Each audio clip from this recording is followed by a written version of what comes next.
Hi everybody. Today Stephanie and I would like to show you how to do ochos. Now that is the next major movement. So far when you did your first lesson, you did forward, back, and side, those major movements. We have one more major movement, and those are turns or swivels to create ochos. So we're going to start first with how to do that. So what we'd like you to do, we're going to turn around for a second, okay, and start doing an ocho.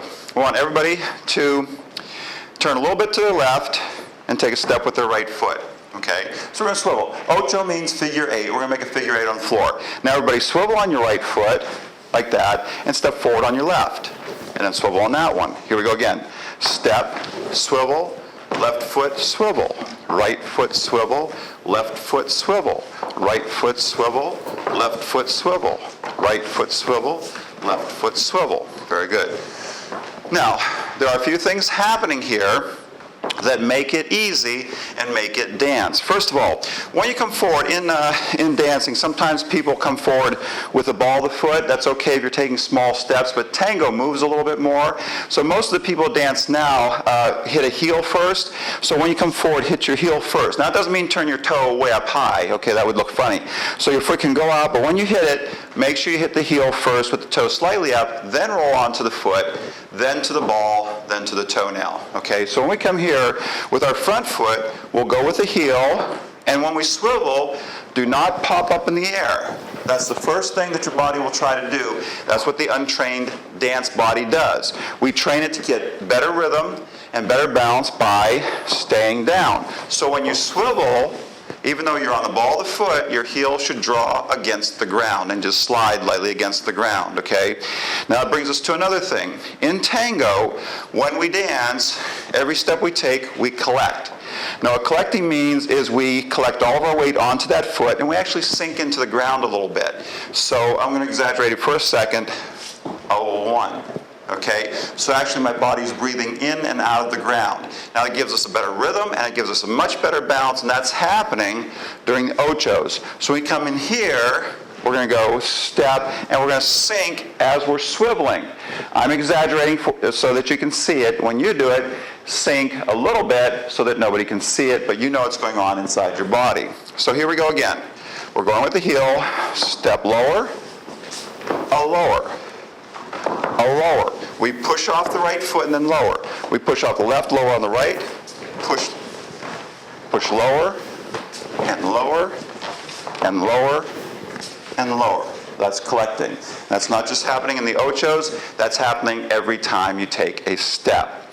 Now next, the back foot. That was the front foot. Okay, now the back foot, we actually push off the ball of the foot like we did in the walks. And at the same time, we twist our shoulders a little bit so that helps us to swivel.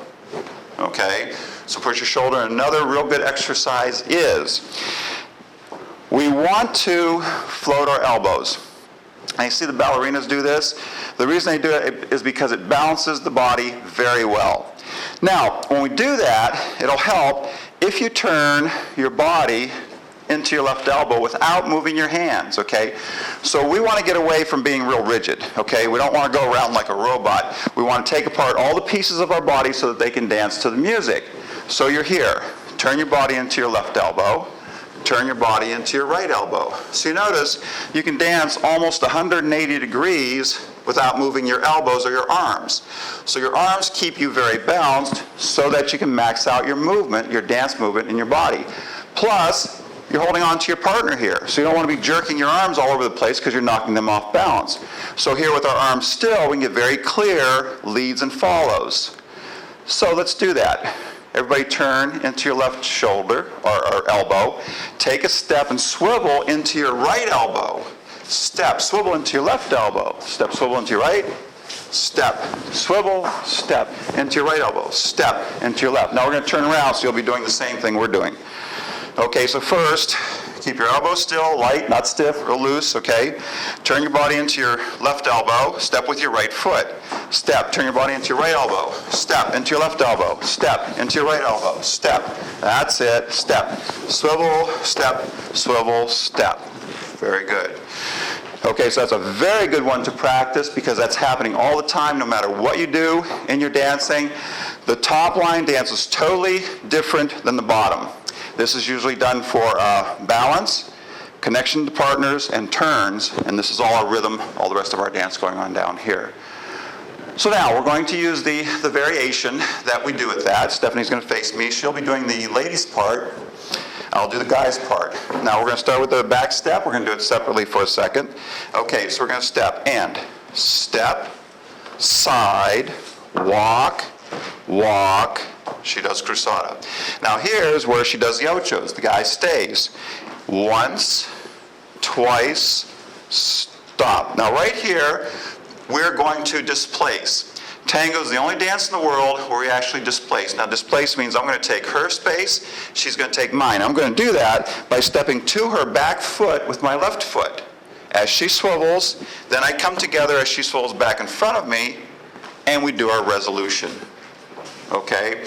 And that's what separates tango from all the other dances. It's the only dance where you actually invade the other person's space, so it takes an extra level of training and an extra level of skill to do that well, but gives you an extra level of enjoyment. So we go step and side, walk, walk, cruzada. As I come together, she swivels, swivels, I displace, step towards her back foot, she swivels, and the guy does not swivel on that. Okay? Now to help out, when we displace, okay, if we're going at each other, most dances we complement. If he goes forward on the left, she goes back on the right. So it mirror images all over the place, okay? Tango, no, we actually go at each other, but we have a problem, okay? If Stephanie's coming at me, I'm going at her, we're going to bang into each other, okay? So we don't want to do that. So the way we take care of that is to do a left or right shoulder lead. In this case, we'd do a left shoulder lead. So that means, gentlemen, when you step forward with your left foot, you're going to turn your body to the right a little bit, so that gives her an opening to go, and then you come back to here. That's the only way it can be done. So we're going to go again, try and watch out. We'll actually do it from the other side. And this time we're going to do a side start instead of a back start. So we're going to have and, side, and walk, walk, cruzada. She goes once, twice, I step right here, okay? I don't turn, I let my body face her a little bit with the left shoulder lead, she swivels, we come back to a regular position and do our resolution. Just like that. Now, one time facing this way, we go and, side, walk, walk, cruzada. She goes once, twice, 3 times, 4, and back, side, together. That's it. Okay, so you want to practice that. Now we're doing 4 swivels. The gentleman can do as many as he wants, 2, 4, 6, 8, 10, 2. A lot of times we just do 2 because we're trying to keep the line of direction going around the floor. So we'll do 2 and come out so we don't hold up the line too much. But that's pretty much how to do an ocho.